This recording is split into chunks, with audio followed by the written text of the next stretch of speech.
Hello, good morning class. नीव institute पे आप सभी का बहुत बहुत स्वागत है।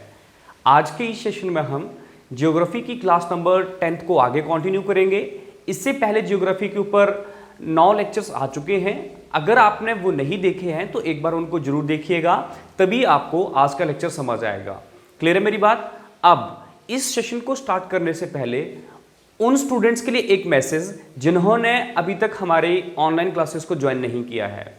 देखो, आपको अभी 6 लेक्चर्स मिली होंगे जियोग्राफी के, पॉलिटी के भी 6 लेक्चर्स मिले होंगे, पर रियलिटी में वो आज के टाइम में 10 लेक्चर्स हो चुके हैं।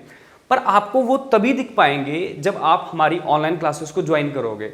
अगर आपको ये लेक्चर्स हमारे पसंद आते हैं और जो पीछे के डेमो लेक्चर्स थे जिनमें आप 6 लेक्चर्स देख चुके हो, अगर वो भी आपको पसंद आए हैं और आपको लगता है नहीं कि नीव इंस्टीट्यूट के साथ जुड़ना चाहिए, तो आप हमारे ऑनलाइन क्लासेस को ज्वाइन कर सकते हो, जिसके लिए आपको 9459802085 पे कॉल करना रहता है। क्लियर है मेरी बात? अगर आप इस तरह से काम करते हो तो उसके बाद आप हमारा जितना भी यहाँ पे स्टडी मटेरियल है उसको आप एक्सेस कर सकते हो। और मैं ये चीज़ आपको बार बार यही कहता हूँ कि ये जो आपके पास क्लासेस हैं उन स्टूडेंट्स के लिए मोस्ट इंपॉर्टेंट रहती हैं जो कि टैट की तैयारी कर रहे हैं, टीजीटी आर्ट्स की तैयारी कर रहे हैं, प्लस जेबीटी टैट की बात कर रहे हैं, या फिर जेबीटी कमीशंस की तैयारी कर रहे हैं, प्लस और जितने आपके पास एचपीएसएससी के एग्जाम्स रहते हैं, क्लर्क की बात कर लूँ, अलाइड सर्विसेज की बात कर लूँ, उनमें ये जो सब्जेक्ट्स हैं वो एक अपनी अलग ही पहचान बनाते हैं।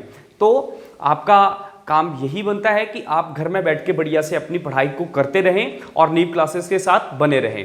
क्लियर मेरी बात? और तो सबसे सही बात तो ये है ना, अभी जो टीजीटी आर्ट्स का पेपर होना था प्लस टैट का पेपर होना था वो पोस्टपोन्ड हो गया है। मैं आपको यही समझा रहा हूँ, अभी हमारे पास काफ़ी टाइम है, हालात कुछ खराब हैं, है ना, कुछ सही नहीं है हालात, तो अभी पता नहीं कब तक आपके पेपर आएंगे, तब तक आपके पास एक प्रॉपर टाइम है। अगर आपको लगता है तो आप हमारे ऑनलाइन क्लासेस को ज्वाइन कर सकते हो। चलो जी, छोड़ो इन चीज़ों को, है ना। अगर आप इंटरेस्टेड हो तो आप हमारा जो कोर्स है उसको ज्वाइन कर सकते हो। हाँ जी, चलो जी, आज के सेशन की तरफ मूव करें। यहाँ पे क्या हेडिंग देके रखा है? जियोग्राफी, भूगोल, और लेक्चर नंबर कौन सा था? 10th। चलो जी, देखो अभी तक हमने अपनी क्लासेस जो लगाई उसमें हमने जो पार्ट नंबर 1 है पॉलिटिकल साइंस का वो हमने पढ़ लिया है। देखो, हमने स्टार्टिंग में क्या पढ़ा था, जब हमारी फर्स्ट क्लास थी उस टाइम हमने देखा था कि हम भूगोल को 2 पार्ट्स में पढ़ेंगे। पार्ट नंबर 1 में हम वो चीज़ें डिस्कस करेंगे जो कि पृथ्वी से बाहर की हैं। फॉर एग्जाम्पल, जैसे हम बात करें Mercury, Venus, Earth, Mars, Jupiter, Saturn, Uranus, Neptune, ये आपके पास 8 प्लेनेट है। एक आपके पास कौन सा है? यहाँ पे स्टार है जिसको हम क्या बोलते हैं? सन। अब हमने क्या बात करी थी कि भूगोल क्या है? भूगोल क्या है कि पृथ्वी को पढ़ना, और वही भूगोल है, पर पृथ्वी के साथ जो चीजें जुड़ी हुई है ना वो भी हमें देखने पड़नी थी। मेरी बात क्लियर थी? तो यहाँ पे क्या था कि हमने अपनी एक तरह से सुविधा, एक पूरे सब्जेक्ट में सरलता लाने के लिए इस भूगोल के 2 पार्ट कर दिए। और हमने कैसे चीज़ों को पढ़ना स्टार्ट किया कि भैया हमें सबसे पहले पार्ट नंबर 1 में पृथ्वी को नहीं टच करना है, बस पृथ्वी से बाहर जो चीज़ें हैं ना उनको टच कर लेना है, जिसमें आपने बहुत सारी चीज़ें देखी। एक सोलर सिस्टम देखा, प्लैनेट्स देखे, सैटेलाइट्स देखे, उसके बाद आपने एस्ट्रॉइड्स की बात करी, उसके बाद कोमेट्स, उसके बाद मेटियोर उल्का की बात करी, उसके बाद गैलेक्सी मंदाकिनियों की बात करी। क्लियर है? तो मतलब हमारा काम क्या था कि पार्ट नंबर 1 को बढ़िया से डिस्कस करना था। आज तक हमने जितने भी लेक्चर्स देखे वो हमने पार्ट नंबर 1 में कवर कर लिए हैं। अब हमारा काम क्या है कि भैया हमें बस केवल और केवल इस चीज़ के बारे में पढ़ना है। ये हमारा ग्रह है, हमारा प्लेनेट है, जिसको क्या बोल जाता है? अर्थ। मेरी बात क्लियर है? तो आज से आपका जो पार्ट नंबर 2 है वो स्टार्ट है और आपने इस चीज़ को ढंग से पढ़ना है। बहुत इंपॉर्टेंस रहती है इन सारे टॉपिक्स की। क्लियर है? आ जाओ जी, पार्ट नंबर 2 को कंटिन्यू करें। देखो जी, पार्ट नंबर 2 में हमने पहले ही क्लियर कर दिया कि हम किसके बारे में पढ़ने वाले हैं? अर्थ के बारे में पढ़ने वाले हैं। ये आपकी अर्थ है भैया। क्लियर है? ये जो मैंने यहाँ पे एक गोला लगाया, इसको हम क्या रीड आउट करेंगे? पृथ्वी, या फिर अर्थ, या फिर वर्ल्ड, या फिर इसको ग्लोब मान सकते हो आप। देखो मैंने इस गोले के कितने नाम दिए। नंबर 1 पे मैंने यहाँ पे लिखा अर्थ। क्लियर है? इसको हिंदी में सबको पता है ना क्या बोल जाता है? पृथ्वी। उसके बाद इसी को क्या बोला जाता है? ग्लोब। इसके बाद इसी को क्या बोल जाता है, वर्ल्ड, जिसको आप विश्व बोलते हो, जिसको आप दुनिया बोलते हो। तो मतलब ये सारे नाम एक ही गोले के हैं जिसके ऊपर हम रहते हैं, जिसको हम क्या बोलते हैं, एक ब्लू प्लेनेट या फिर नीला ग्रह। ब्लू प्लेनेट क्यों बोला जाता है, क्योंकि पूरे सौरमंडल में जो 8 ग्रह हैं, 8 ग्रहों में से केवल एकमात्र ग्रह अभी तक ऐसा है जहां पे जीवन संभव है या फिर जहां पे मानव बस्ती देखने को मिलती है। वो आपके पास कौन सा था, पृथ्वी। ऐसे तो बहुत सारे अभी एक तरह से अनुमान लगाए जा रहे हैं, कल्पना की जा रही है कि नहीं, जो आपके पास एक मार्स एक प्लेनेट है, वहां पे भी जीवन की संभावना हो सकती है, पर अभी वो प्रूव नहीं है सारी चीजें। पर जहां पे अभी जीवन है, जीवन की उपस्थिति है, वो आपके पास जो प्लेनेट है वो हमारा है, जिसको हम क्या लिखते हैं, अर्थ, ग्लोब या फिर वर्ल्ड। क्लियर है चीजें? हमें ये पूरा पढ़ना है और ये ही आपके पास रियलिटी में भूगोल है। क्योंकि हमने यहां पे क्या देखा था भैया, भू का अगर मैं शाब्दिक अर्थ देखूं तो उसका मतलब होता है भूमि। पढ़ा है ना सबने प्रीवियस क्लासेस में, फर्स्ट लेक्चर था हमारा ये। और उसके बाद ये जो शब्द था, इसका मतलब क्या होता है, गोल। भूमि गोल, भूमि का मतलब क्या होता है, पृथ्वी। पृथ्वी क्या है, एक ग्रह है जो कि किस आकार का है, गोल आकार का है। उसी को पूरा पढ़ लें तो वो हमारा भूगोल का जो एक सब्जेक्ट है वो कंप्लीट हो जाता है। तो उसी को हम यहाँ पे कवर कर रहे हैं।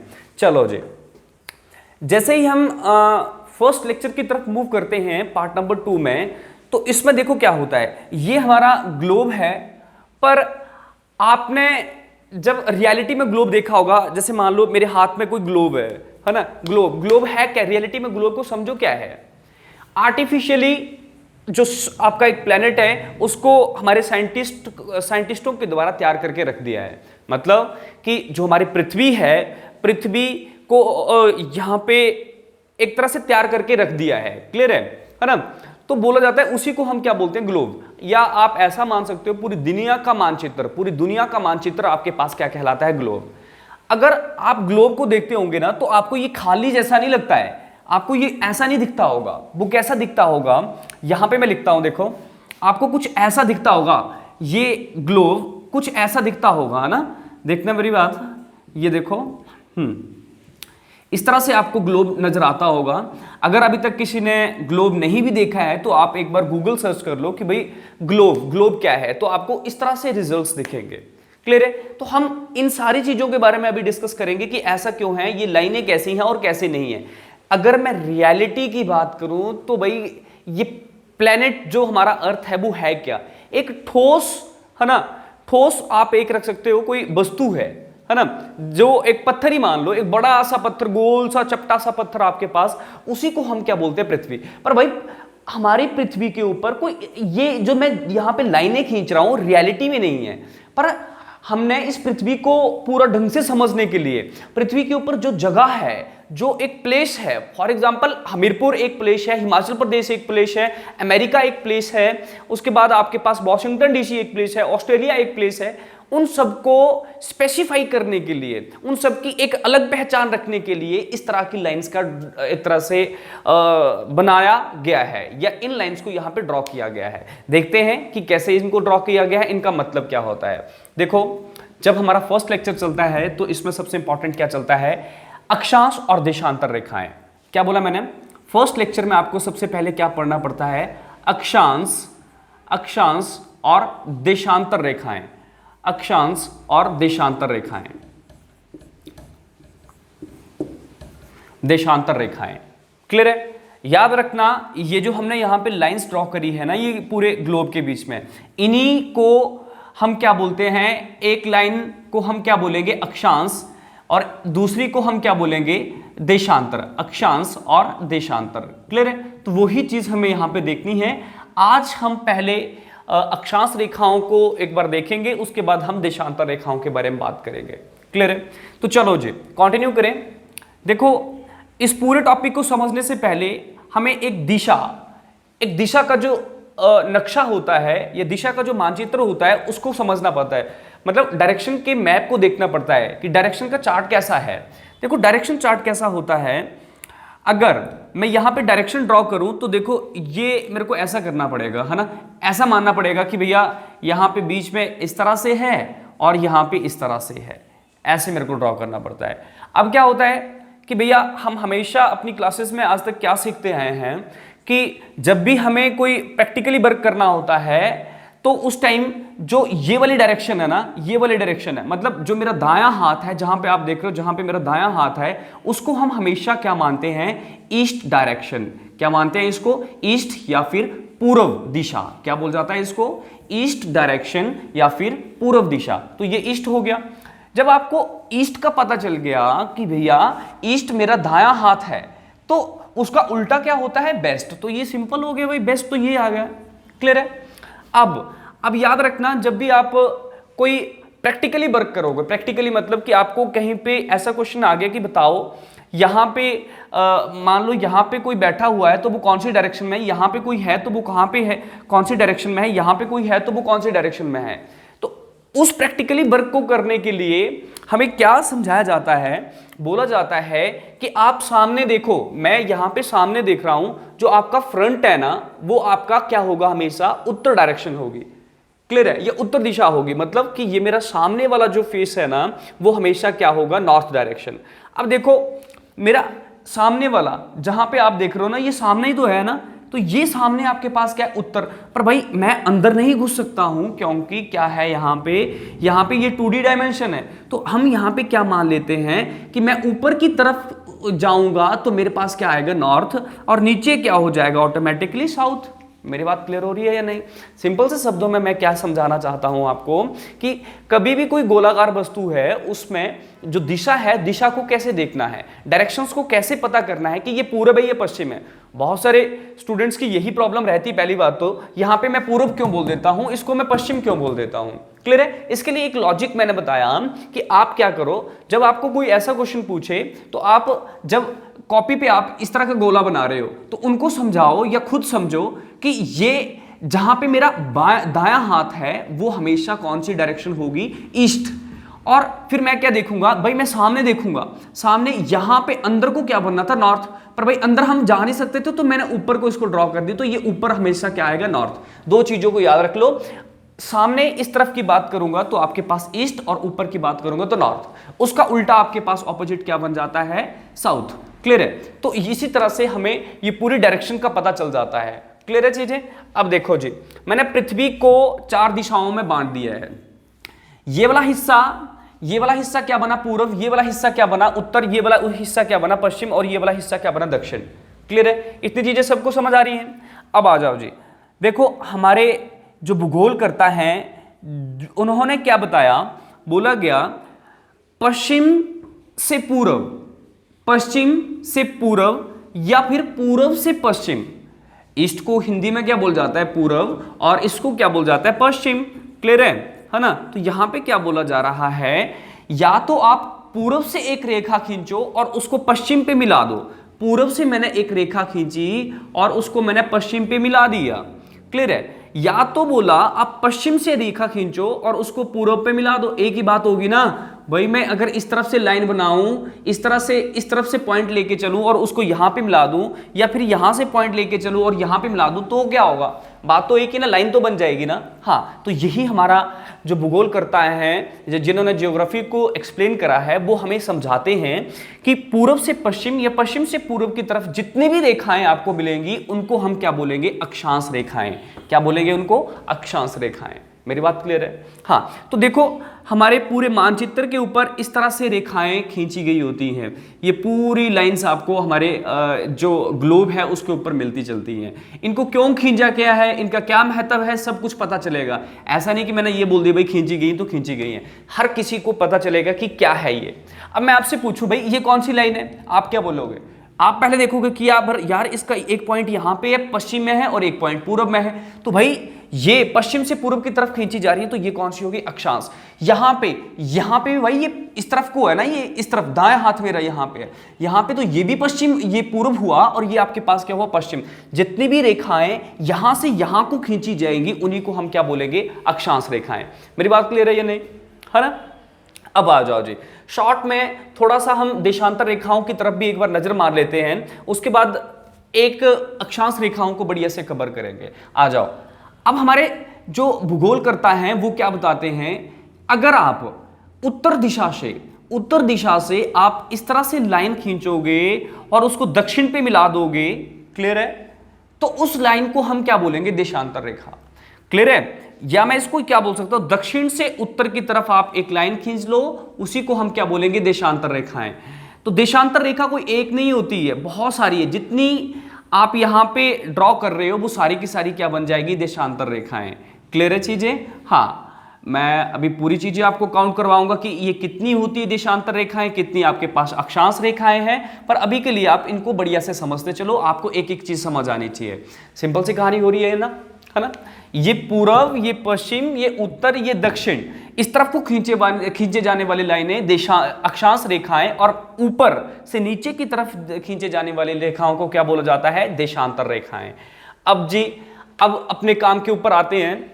देखो आज हमारा काम क्या है, एक पर्टिकुलरली टॉपिक को पकड़ लो जो आपके पास है, अक्षांश रेखा। अक्षांश रेखाओं को बढ़िया करके समझ लो, क्या इसका महत्व है, क्यों ये खींची गई है, बस फिर उसके बाद हम देशांतर रेखाओं को कंप्लीट करेंगे। अभी छोटी सी इंट्रोडक्शन सबको पता चली, अक्षांश रेखाएं और देशांतर रेखाएं क्या होती हैं। भाई, उत्तर से दक्षिण की तरफ खींचे जाने वाली रेखाओं को देशांतर रेखा कहा जाता है, और पूर्व से पश्चिम की तरफ खींचे जाने वाली रेखाओं को क्या बोला जाता है, अक्षांश रेखा कहा जाता है। चलो जी, अब हमारा टॉपिक क्या बन गया है, अक्षांश रेखा। अक्षांश रेखा को रेखा मतलब लाइन, है ना, इंग्लिश में बोला जाता है लैटिट्यूड लाइंस, लैटिट्यूड्स या लैटिट्यूड लाइंस। क्लियर है चीजें? देखते हैं ये लैटिट्यूड लाइंस कैसी हैं। अब चलो जी, मैं फिर से अपनी अर्थ को यहां पे ड्रॉ कर रहा हूं। क्लियर है? सॉरी, एक मिनट के लिए।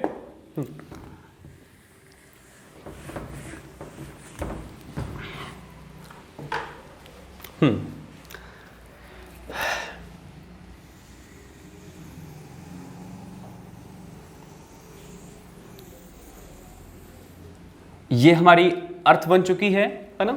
अब आ जाओ जी, हमें क्या पढ़ना है, अक्षांश रेखाएं या फिर लैटिट्यूड लाइंस। क्लियर है? क्लियर है? आ जाओ जी। देखो हमारी जो लैटिट्यूड लाइंस है, अगर मैं इनकी बात करूं तो ये टोटल 181 है। कितनी है लैटिट्यूड लाइंस? अगर टोटल पूछी जाए तो टोटल है 181। ये मिनिमम होती हैं, मिनिमम है ये, मतलब कम से कम जो आपके पास है वो कितनी है, 181। और बनाने को ये हजारों और लाखों भी बनाई जा सकती हैं, वो देखते हैं कैसे। चलो जी, अब बोला कि हमारे यहाँ सबसे पहले क्या काम किया गया है, हमारे भूगोलकर्ताओं ने ये जो हमारा अर्थ है, ये जो एक गोला है, गोले को बीचों बीच से इस तरह से काट दिया है। क्लियर है? बीचों बीच से एक लाइन खींची, और ये जो लाइन खींची है ये 0 डिग्री पे खींची है। कितने डिग्री पे खींची है? 0 डिग्री पे।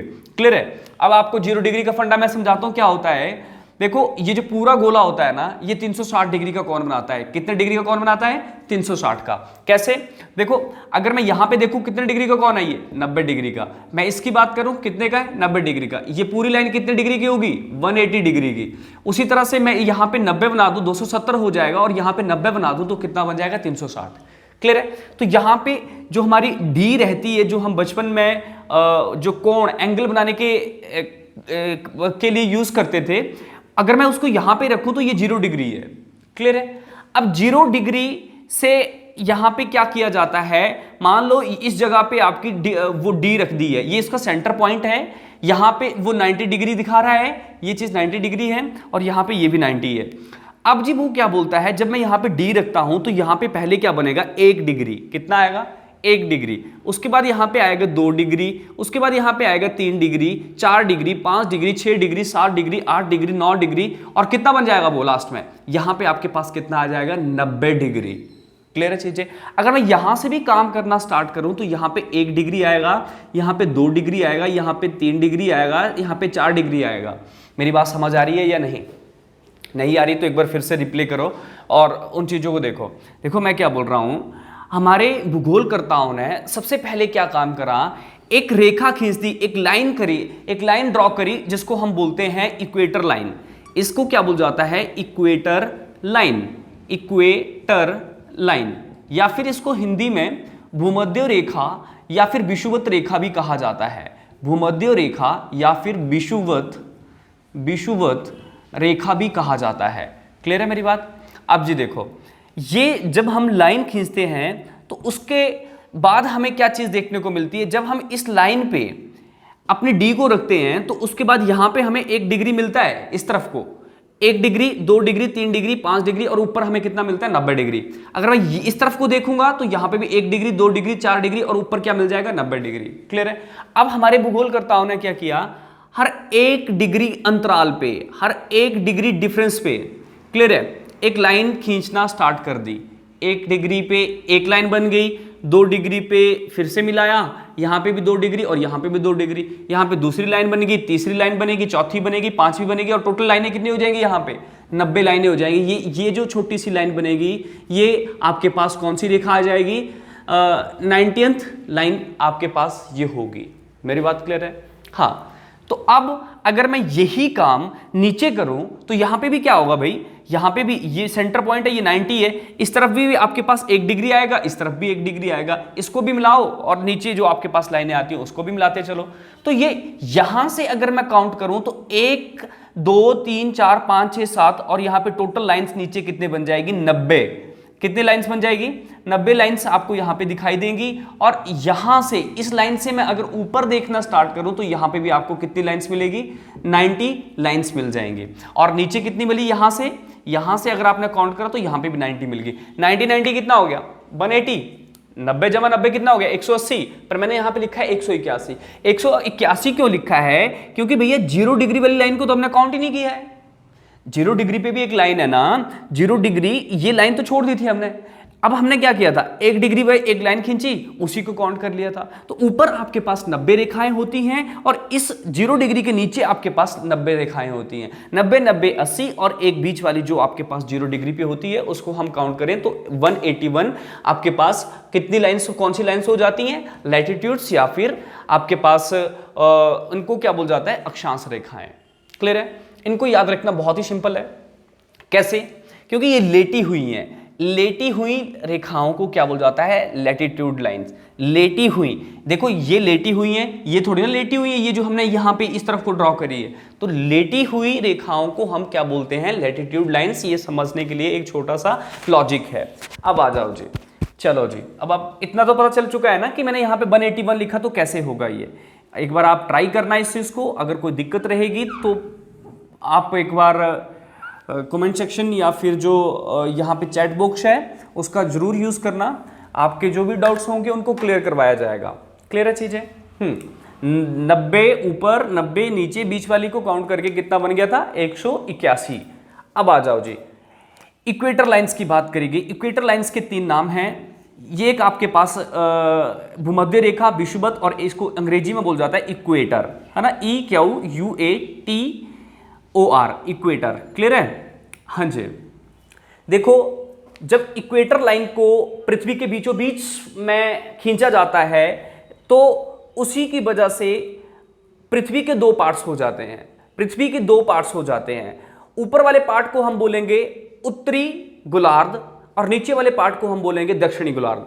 बात क्लियर है? बोला गया, भूमध्य रेखा के आने के बाद हमारी पृथ्वी के 2 हिस्से हो जाते हैं। ऊपर वाले हिस्से को हम नाम देते हैं नॉर्दर्न हेमिस्फीयर, नॉर्दर्न हेमिस्फीयर, या फिर इसको हिंदी में क्या बोल जाता है, उत्तरी गोलार्ध। उसी तरह से अगर मैं नीचे की बात करूं, नीचे वाला जो हिस्सा बच जाता है उसको हम नाम देते हैं साउदर्न हेमिस्फीयर। क्लियर है? हेमिस्फीयर, एक एक चीज को समझो जरा। हिंदी में इसको क्या बोला जाता है, उत्तरी गोलार्ध। इसको क्या बोल जाएगा, उत्तरी गोलार्ध, और इसको क्या बोल जाएगा, दक्षिणी गोलार्ध। वो किसकी आने की वजह से बने, वो हमारी भूमध्य रेखा के आने से बने हैं। याद रखना, यहां पे बहुत सारी लाइनें खींची जा रही, मैंने बोला 181 लाइनें खींची जाती हैं, पर केवल और केवल जो सेंटर लाइन है ना, केवल और केवल सेंटर लाइन को ही भूमध्य रेखा बोला जाता है। एक ही लाइन को भूमध्य रेखा बोला गया। देखो, इसका आप नाम ही समझ लो ना, जो भू है, भू का मतलब क्या होता है, हमने पढ़ा है अभी थोड़ी देर पहले, अर्थ। या फिर पृथ्वी। तो पृथ्वी के मध्य की जो रेखा होगी ना, उसी को हम क्या बोलते हैं, भूमध्य रेखा। हर किसी लाइन को भूमध्य रेखा नहीं बोला जाएगा, पर भूमध्य रेखा भी किसके अंडर आती है, अक्षांश रेखाओं के अंडर चलती है ये। इतनी चीजें क्लियर हो रही हैं, बात क्लियर है मेरी या नहीं। इसको ऊपर वाले हिस्सों को क्या बोला गया, उत्तरी गोलार्ध, नीचे वाले हिस्सों को क्या बोला गया, दक्षिणी गोलार्ध। सिंपल सी बात हो चुकी है। अब आ जाओ जी काम की बात पे। देखो जी, होता क्या है कि ये जो आपके पास भूमध्य रेखा है, भूमध्य रेखा आपका एक इस बिंदु पे मिल रही है, पूर्वी बिंदु पे, और एक आपके पास पश्चिमी बिंदु पे। ये पूर्वी आपके पास बिंदु है और आपके पास पश्चिमी बिंदु है। उसी तरह से ये जो ऊपर वाला हिस्सा होता है, इस हिस्से को हम नाम देते हैं ध्रुव या फिर पोल। पोल सुना होगा ना सबने, नॉर्थ पोल की बात करी जाती है। फिर यहां पे नीचे जैसा जो हिस्सा है, इसको हम क्या नाम देते हैं, साउथ पोल या फिर दक्षिणी ध्रुव। ये दक्षिणी ध्रुव, ये उत्तरी ध्रुव। क्लियर है चीजें। अब आ जाओ, बोला जाता है अगर मान लो मैं इस तरह से एक लाइन खींच दूं, जिसको मैं क्या बोलूंगा, ये कौन सी लाइन है, देशांतर रेखा। देशांतर रेखा खींचने के बाद ये जो हमने एक लाइन खींची जो मध्य से बिल्कुल, जो हमारी पृथ्वी के बिल्कुल बीचों बीच हमने एक लाइन खींच दी, उसकी वजह से हमारी पृथ्वी के 4 हिस्से हो जाते हैं। इस हिस्से को हम अलग नाम देते हैं, इस हिस्से को अलग नाम देते हैं, इसको अलग नाम देते हैं, इसको अलग नाम देते हैं। क्लियर है। पहले तो क्या था, जब 2 हिस्से थे तो इसको दक्षिणी गोलार्ध बोला गया, ऊपर वाले को क्या बोला गया था, उत्तरी गोलार्ध। अब यहां पे देखो ये जो आपके पास डायरेक्शन बनती है ना, ये कौन सी डायरेक्शंस बनती है, यहां पे अगर मैं यहां को आऊंगा तो नॉर्थ, और यहां पे आऊंगा तो ईस्ट। ये आपके पास जो डायरेक्शन बन जाती है, इसको हम बोलते हैं उत्तरी पूर्वी दिशा।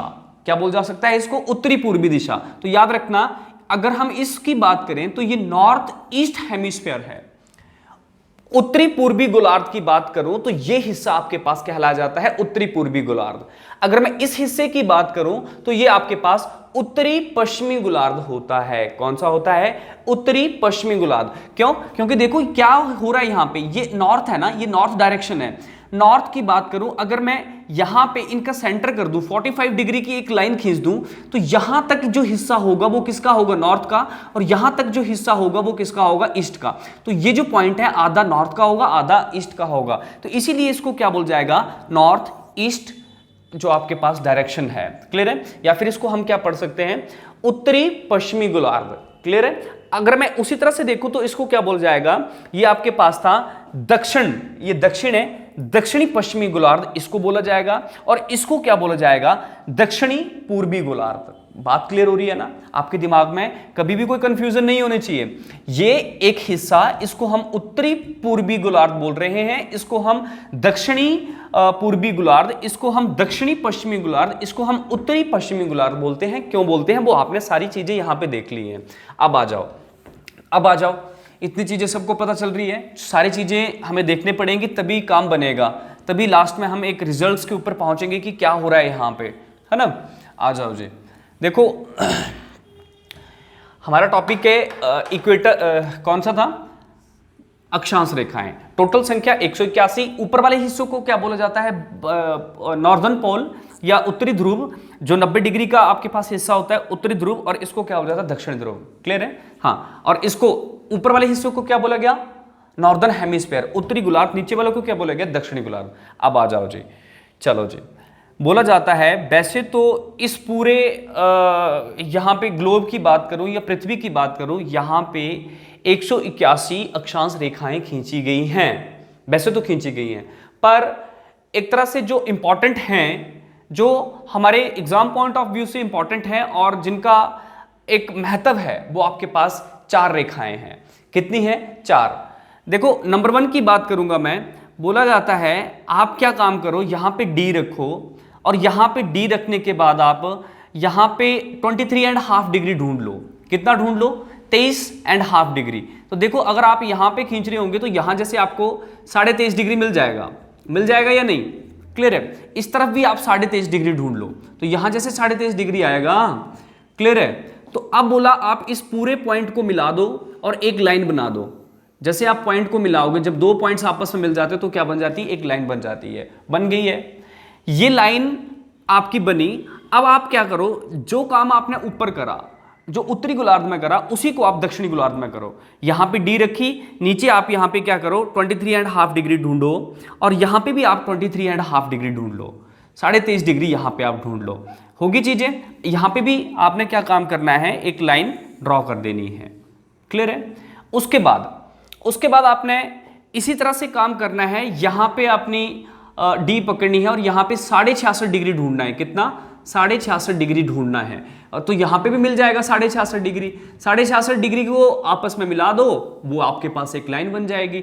उसी तरह से सेम काम आपने नीचे भी करना है, 66.5 डिग्री की लाइन यहां पे बना देनी है। क्लियर है। तो ये ही आपके पास 5 रेखाएं हैं जो कि अत्यधिक महत्वपूर्ण हैं। एक आपके पास 66.5 डिग्री, एक आपके पास 23.5 डिग्री। पर याद रखना ये जो 66.5 और 23.5 डिग्री है ये उत्तरी गोलार्ध में है, और नीचे वाली आपके पास कहाँ पे है, दक्षिणी गोलार्ध में। बात क्लियर हो रही है। अब आ जाओ जी, मैंने ये लाइंस क्यों खींची हैं, थोड़ा सा इस चीज का जिक्र कर लेते हैं कि ये लाइंस क्यों खींची गई, इनका क्या मतलब है कि हमने ये 4 ही क्यों खींची लाइनें। मतलब इक्वेटर लाइन तो थी, इक्वेटर लाइन के बाद हमने 4 ही लाइनें खींची, पर इनका भी कोई तो मतलब होगा ना, तभी तो मैंने 4 ही खींची, और क्यों नहीं खींच दी। तो वो क्या मतलब है, देखो हमने जब अपनी पहले की क्लासेस देखी थी तो हमने पढ़ा था कि जो हमारी पृथ्वी है, जो हमारी अर्थ है, वो अपनी एक्सिस के ऊपर 23.5 डिग्री टिल्टेड है। मतलब 23.5 डिग्री हमारी पृथ्वी अपने अक्ष के ऊपर झुकी हुई है। क्लियर है। आपने ये चीज पढ़ी है ना।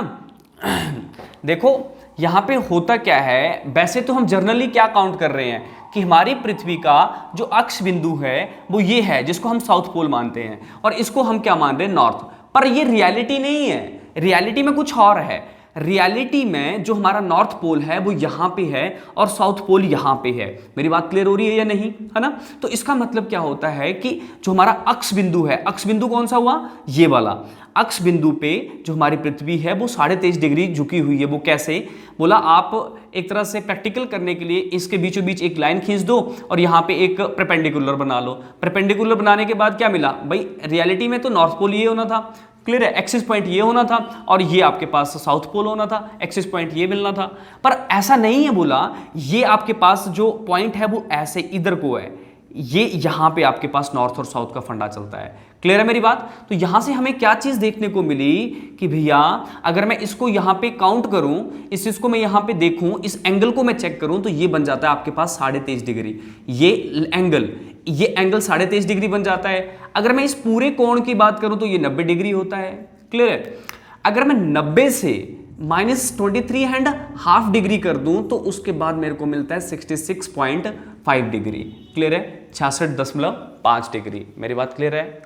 देखो पृथ्वी एक आप समझ सकते हो कि एक इंटरेस्टिंग एक आपके पास सब्जेक्ट बनता है। आपके पास जो है वो हमारा जो प्लेनेट है जिसको हम बोल रहे हैं अर्थ, है ना। वो कैसे, क्योंकि जब हमारी पृथ्वी टिल्टेड है ना, उसकी वजह से एक इंपॉर्टेंट फैक्ट देखने को मिलता है। वो क्या है, क्लाइमेट में चेंजेस, जो ऋतुओं में परिवर्तन है। फॉर एग्जाम्पल अभी थोड़े दिन पहले धूप लगी हुई थी यहाँ पे, अब कैसा मौसम आ चुका है, बारिशें हो रही हैं, है ना।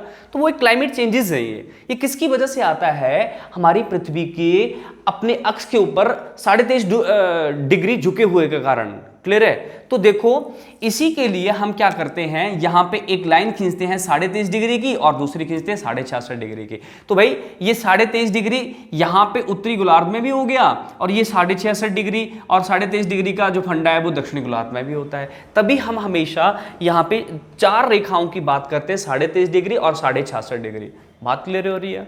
अब आ जाओ जी, देखो बोला जाता है ये जो 23.5 डिग्री जो लाइन हमने नॉर्दर्न हेमिस्फीयर में ड्रॉ करी है, उत्तरी गोलार्ध में जब हमने ड्रॉ करी है, तो इसको एक नाम दिया जाता है जिसको हम क्या बोलते हैं, ट्रॉपिक ऑफ कैंसर, या फिर मकर रेखा, कर्क रेखा। क्या बोल जाता है, कर्क रेखा। इसको क्या बोल जाता है, ट्रॉपिक ऑफ कैंसर। और इस वाली को क्या बोल जाता है, ट्रॉपिक ऑफ कैप्रिकॉन। क्या बोल जाता है, ट्रॉपिक ऑफ कैप्रिकॉन, या फिर इसको हम नाम देते हैं मकर रेखा। अब तो आपको चीजें थोड़ी थोड़ी पता चलना स्टार्ट हुई होंगी। क्लियर है।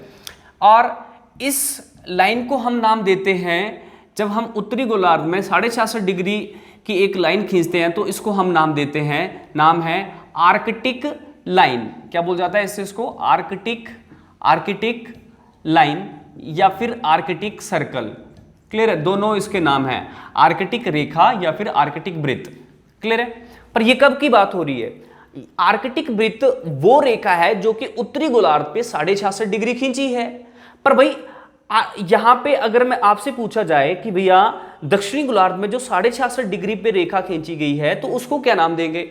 इसको हम नाम देते हैं अंटार्कटिका लाइन या फिर circle. Antarctica, Antarctica, Antarctica line या फिर अंटार्कटिका सर्कल। क्लियर है मेरी बात? मोस्ट इंपॉर्टेंट है, जनरल से एग्जाम्स में यही पूछा जाता है। 23.5 डिग्री के ऊपर अगर हम दक्षिणी गोलार्ध में एक लाइन खींचते हैं तो उसको क्या बोला जाएगा? क्या बोला जाएगा? उसका नाम मकर है। दक्षिणी गोलार्ध है ना, ये कौन सा हेमिस्फीयर है? साउदर्न हेमिस्फीयर है। क्लियर है। और अगर मैं ऊपर की बात करूं तो वो क्या है? वो आपके पास क्या है? नॉर्दर्न हेमिस्फीयर है। और यहाँ पे 23.5 डिग्री की जो लाइन होगी उसको हम क्या बोलेंगे? कर्क रेखा या फिर ट्रॉपिक ऑफ कैंसर। क्लियर है चीजें? तो ये सारी चीजें आपके पल्ले पड़नी चाहिए, तभी कुछ हो पाएगा हमारा। क्लियर है चीजें? तो मैं मान सकता हूं कि आपको अभी तक जितना बताया गया अक्षांश देशांतर रेखाओं के बारे में वो थोड़ा पता चल ही गया होगा। इनकी संख्या 181 है, कैसी है वो कैसी नहीं है वो हमने सारी पढ़ ली है। क्लियर है? अब जी आ जाओ देखो, ये आपके पास इंपॉर्टेंट लाइंस थी जो कि अक्षांश रेखाओं की बात करी जा रही है, पर रियलिटी में वो कितनी है? 181 है। अभी आप सबने यहां पे देखा। अब आपसे क्वेश्चन क्या पूछता है एग्जामिनर कि ये जो आपके पास एक लाइन है और ये जो लाइन है इनके बीच में क्या क्या डिफरेंस होता है? ये क्या डिफरेंस है? तो याद रखना, हर 1 डिग्री पे एक लाइन खींची जाती है। हर 1 डिग्री पे एक लाइन खींची जाती है। फॉर एग्जाम्पल मान लो यहां पे ये 2 डिग्री है, ये 2 डिग्री है ना? तो यहां पे आगे वाली लाइन कहां पे खींची जाएगी? 3 डिग्री पे। अगर मैं 3 डिग्री से 2 डिग्री में माइनस करूं तो कितना बन जाएगा? 1 डिग्री। तो मतलब कितने डिग्री का डिफरेंस यहां पे रहता है? 1 डिग्री। हर 1 डिग्री पे एक लाइन खींची जाती है, तो मतलब यहां पे डिफरेंस जो देखने को मिलता है 1 डिग्री का। उसके बाद इंपॉर्टेंट क्वेश्चन क्या बनता है अक्षांश रेखाओं में से? बोला जाता है एक अक्षांश रेखा और दूसरी अक्षांश रेखाओं के मध्य कितनी दूरी है? ये डिस्टेंस की बात कर रहा है। डिस्टेंस एक अलग चीज है, दूरी की बात हो रही है ना? तो वो क्या कितना है? देखो बोला जाता है अगर मैं यहां से यहां तक की एक तरह से मापन मेजरमेंट करूं तो वो आपके पास है 11 किलोमीटर। क्लियर है? 111 किलोमीटर। इन दोनों के बीच में आपके पास जो डिफरेंस रहता है वो कितना? 111 किलोमीटर का। अभी भी अगर आपको समझ नहीं गया तो मेरी बात अब सुनो, ये 0 डिग्री है ना, यहाँ पे जब मैं पहली लाइन बनाऊंगा 1 डिग्री पे पहली लाइन बनाऊंगा तो देखो यहाँ पे 1 करा तो यहाँ पे भी 1 आएगा ना। तो जब मैं इसको मिला दूंगा तो ये आपके पास पहली लाइन बन जाएगी। और इन दोनों के बीच में जो डिस्टेंस रहेगा, ये जो दूरी है वो कितनी होती है? 111 किलोमीटर। मोस्ट इंपॉर्टेंट सारी चीजें चल रही हैं, ये पेपर में बहुत बार पूछी जाती हैं। क्लियर है? 111 किलोमीटर दोनों के बीच में दूरी है। और अगर मैं डिफरेंस की बात करूं तो 1 डिग्री का डिफरेंस दोनों के बीच में होता है। क्लियर है चीजें? अब आ जाओ जी अगली कुछ जरूरी जानकारी के ऊपर, है ना? आ जाओ देखो,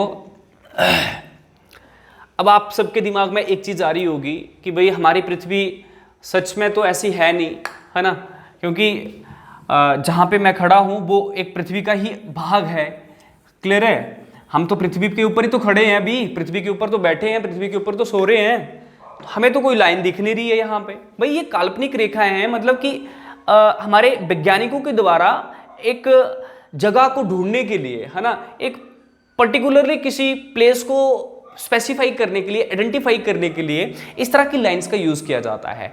मैं एक ऊपर की इंट्रोडक्शन दी मैंने आपको अभी, पर अगर मैं इनकी अलग अलग डेफिनेशन देखूं कि भाई जो हमारा यहाँ पे अक्षांश रेखाओं का टॉपिक चल रहा है, जो लैटिट्यूड लाइंस की बात हो रही है, इनकी क्या इंपॉर्टेंस है, क्या सोच के उन्होंने बनाई है, क्या क्या बताती हैं हमें, ये इनका क्या महत्व है यहाँ पे। याद रखना, लैटिट्यूड लाइंस का जो एक महत्व है वो क्या है? ये क्लाइमेट्स को रिप्रेजेंट करती हैं। किसको? क्लाइमेट्स को रिप्रेजेंट करती हैं। किसको? क्लाइमेट्स को रिप्रेजेंट करती हैं। बात क्लियर हो रही है? क्लाइमेट्स का मतलब होता है जलवायु। जलवायु क्या होती है कि मतलब कहीं पे सर्दी, कहीं पे ठंड, कहीं पे कुछ, तो वो आपके पास कौन यहाँ पे दर्शाएगा, वो आपके पास है क्लाइमेट्स। क्लाइमेट्स एक बहुत ही बड़ा टॉपिक रहता है, क्लाइमेट्स के अंडर ही आपके पास बहुत सारे टॉपिक्स चलते हैं। जैसे फॉर एग्जांपल की बात करूं, कहीं पे गर्मी है ना, तो वो क्लाइमेट्स के अंडर ही आ रही है। जहां पे गर्मी है उसके बाद क्या होगा, वहां पे वर्षा भी कम होगी। ये जरूरी नहीं है, पर मतलब मान लो कि जहां पे गर्मी है वहां पे वर्षा कम हो रही है, जहां पे वर्षा कम हो रही है उस जगह को हम बोलते हैं मरुस्थल, डेजर्ट्स भी एक टॉपिक बनता है। क्लियर है। अब आप ऐसा मान लो कि नहीं भी एक जगह ऐसी वहां पे बहुत ज्यादा वर्षा हो रही है, जहां पे वर्षा हो रही है, पानी इकट्ठा हो रहा है, वहां पे नदियों वाला टॉपिक बन जाता है, वहीं पे लेक्स वाला टॉपिक्स बन जाता है, वहीं पे आपके पास लैंडस्लाइड वाला टॉपिक बन जाता है, वहीं पे आपके पास 3600 तरह के आपके पास टॉपिक्स बन जाते हैं। अगर मैं बात करूं ज्योग्राफी के जितने भी टॉपिक्स अभी हम पढ़ेंगे वो सारे के सारे इसी टॉपिक के अंडर चलते हैं। क्लियर है मेरी बात। क्योंकि क्लाइमेट, जलवायु जो है एक बिल्कुल बिल्कुल वास्ट टॉपिक है। वास्ट का मतलब कि बहुत बड़ा है ये। ऐसा नहीं कि जलवायु मैंने लिख दिया तो एक छोटी सी चीज है, जलवायु हमारी कल्पना के आधार पे बहुत बड़ी है। क्लियर है चीज है। तो वही है क्लाइमेट्स को कौन बताएगा हमें, हमेशा अक्षांश रेखाएं। कौन बताएगा, अक्षांश रेखाएं। क्लियर है चीजें। अक्षांश रेखाएं हमेशा किस चीज को दर्शाती हैं, क्लाइमेट्स को। बातें क्लियर हो रही है। हाँ चलो जी, अगर आपको ऐसा कोई पूछ ले भाई ये जो लॉन्गिट्यूड लाइन्स हैं, लॉन्गिट्यूड्स ये जिनको आप देशांतर रेखाएं बोल रहे थे, लॉन्गिट्यूड्स लाइन जो हैं जिनको आप देशांतर रेखाएं बोलते हैं, भाई इनका काम क्या है। अगर आपसे कोई ऐसा पूछ ले भाई इनका काम है टाइम को रिप्रेजेंट करना या समय को दर्शाती हैं, ये समय को दर्शाती हैं, और जो ऊपर वाली लैटिट्यूड लाइन्स हैं ये किसको दर्शाती हैं, क्लाइमेट्स को। अब अपनी जो लैटिट्यूड लाइन्स हैं जो हमने यहाँ पे इंपॉर्टेंट रखी हैं, इनके बारे में डिस्कस करना स्टार्ट करें। आ जाओ जी। देखो आज हमने बहुत सारी चीज़ें सीखी हैं, और अगर आपको कोई दिक्कत आती है तो मैंने आपको बार बार बोला है, आप जरूर अपने कमेंट सेक्शन या हमारे कॉन्टैक्ट के ऊपर आप कॉल कर रखिए, है ना, अपना टेक्स्ट दिया करो, जिससे आपकी जो डाउट्स क्वायरीज हैं उनको हम कंप्लीट कर पाएँ। क्लियर है। अब जी आ जाओ, हम यहाँ से स्टार्ट करेंगे पढ़ना, और ऊपर पढ़ेंगे फिर नीचे, उससे ऊपर पढ़ेंगे फिर नीचे की तरफ मूव करेंगे।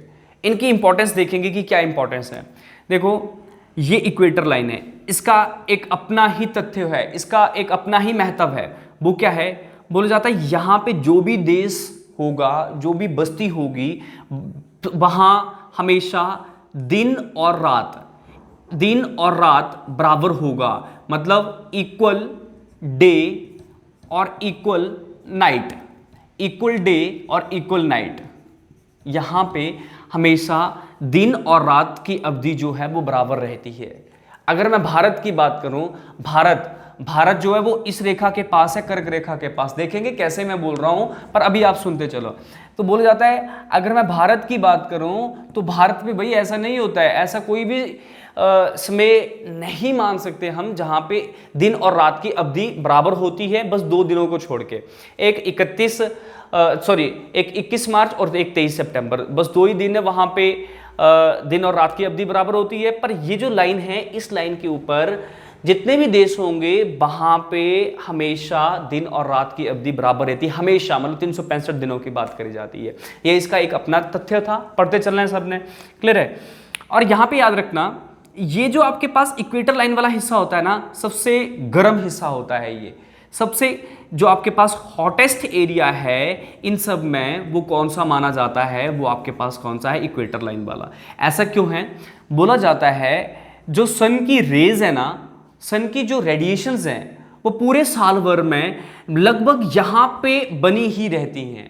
क्लियर है। इस जगह पे सन की रेडिएशंस पूरे ईयर में रहती ही रहती हैं, इसीलिए ये जो जगह है हमेशा गर्म रहती है, या इसमें जो आपके पास टेम्परेचर है वो हाई होता है। यहाँ पे तापमान कितना होता है, हाई। और अगर मैं एरिया की बात करूँ उसके अकॉर्डिंग मैं यहाँ पे देखूँ तो क्लियर है। उसी तरह से अगर मैं कर्क रेखा की बात करूं, कर्क रेखा का एक अपना महत्व है। इसके महत्व को अभी देखते हैं, पर उससे पहले आप इसके ऊपर आ जाओ। 90 डिग्री उत्तरी गोलार्ध और 90 डिग्री दक्षिणी गोलार्ध के ऊपर आ जाओ। इसको क्या बोला जाता है, उत्तरी ध्रुव, और इसको क्या बोला जाता है, दक्षिणी ध्रुव। क्लियर है। अगर मैं उत्तरी ध्रुव की बात करूं, उत्तरी ध्रुव में बोला जाता है कि 6 महीने की यहाँ पे रात होगी, 6 महीने या 6 मंथ की यहाँ पे नाइट होगी, और 6 मंथ का यहाँ पे डे होगा। क्लियर है? यहाँ पे कितने घंटे के लिए दिन होता है? लगभग हम 12 घंटे मान के चलते हैं। वो अप एंड डाउन चला रहता है, कभी 14 हो जाता है, कभी 8 हो जाता है, इस तरह से चला रहता है। गर्मियों के टाइम में 14 और 15-15 घंटे भी दिन रहता है। दिन क्या है? सूर्य जब तक रहेगा उसको दिन बोल दिया जाएगा। पर यहाँ पे अगर मैं बात करूँ, कहाँ पे पोल्स की बात करूँ, नॉर्दर्न पोल की बात करूँ, उत्तरी ध्रुव की बात करूँ, यहाँ पे 6 महीने की रात रहती है और 6 महीने का दिन होता है। मतलब सूर्य 6 महीने तक यहाँ पे लगातार रहेगा और एक ऐसा टाइम आएगा जब सूर्य कहीं और जाएगा, उस टाइम यहाँ पे क्या हो जाएगा? रात। और वो कितने टाइम के लिए? 6 महीने के लिए। उसी तरह से यहाँ पे भी बिल्कुल सेम कॉन्सेप्ट यही है। अगर मैं दक्षिणी गोलार्ध की बात करूँ या साउदर्न पोल की बात करूँ तो यहाँ पे भी क्या होता है? 6 महीने के लिए 6 मंथ के लिए यहाँ पे डे होगा और 6 मंथ के लिए ही यहाँ पे क्या होगी? नाइट। क्लियर है चीज़ें? अब मैं मान सकता हूँ कि आपको बहुत सारी चीज़ें पृथ्वी के बारे में पता चल चुकी होंगी। क्लियर है? हाँ, अब नेक्स्ट जो टॉपिक है उसको हम नेक्स्ट क्लास में डिस्कस करेंगे। अभी जो थोड़ा सा और इम्पॉर्टेंट है वो हम यहाँ पे डिस्कस कर लेते हैं। देखो, अगर मैं अपनी पृथ्वी की बात करूँ, पृथ्वी 2 चीज़ों के मेल से बनी है, या पृथ्वी के ऊपर 2 चीज़ें ही हैं, या आप ऐसा बोल सकते हो। और वो 2 चीज़ें क्या क्या हैं? एक पानी और एक ज़मीन। क्या क्या हैं? एक पानी और एक ज़मीन।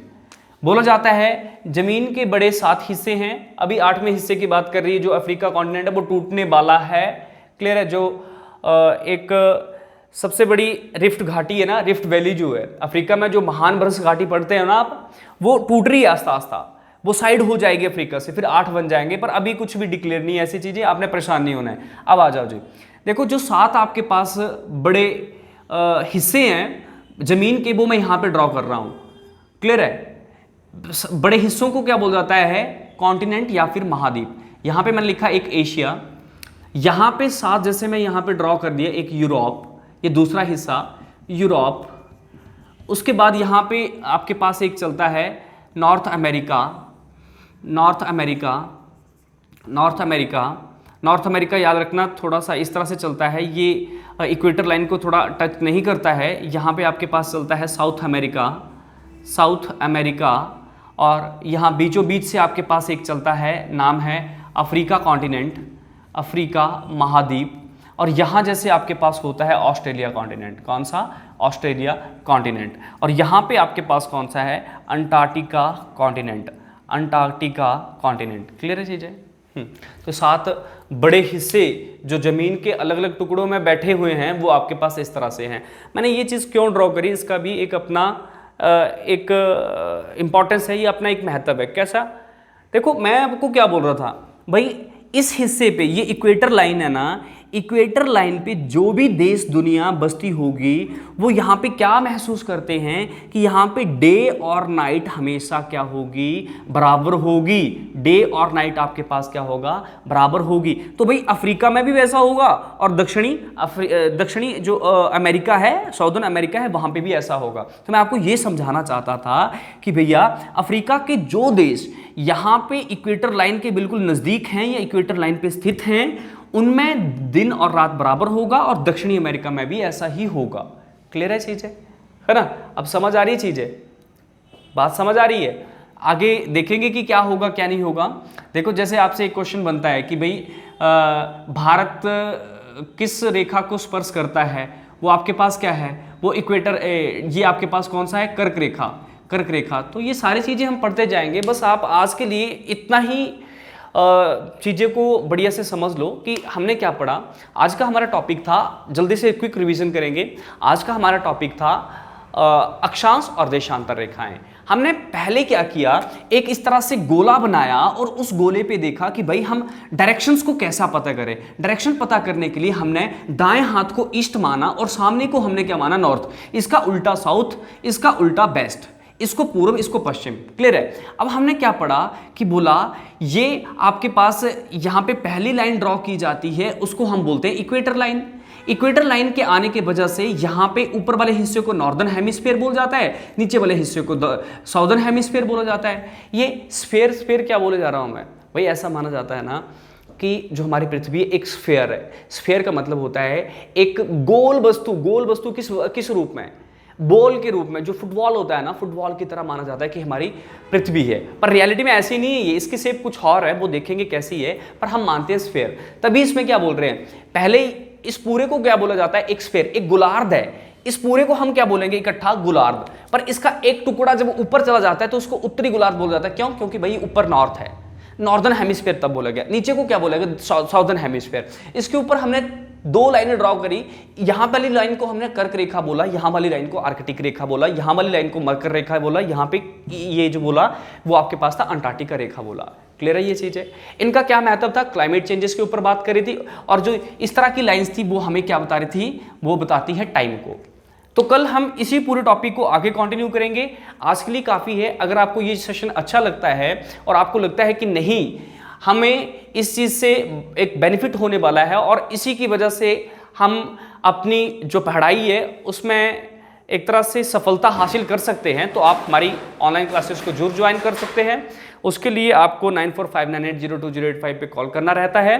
तो आज के लिए काफ़ी है। धन्यवाद।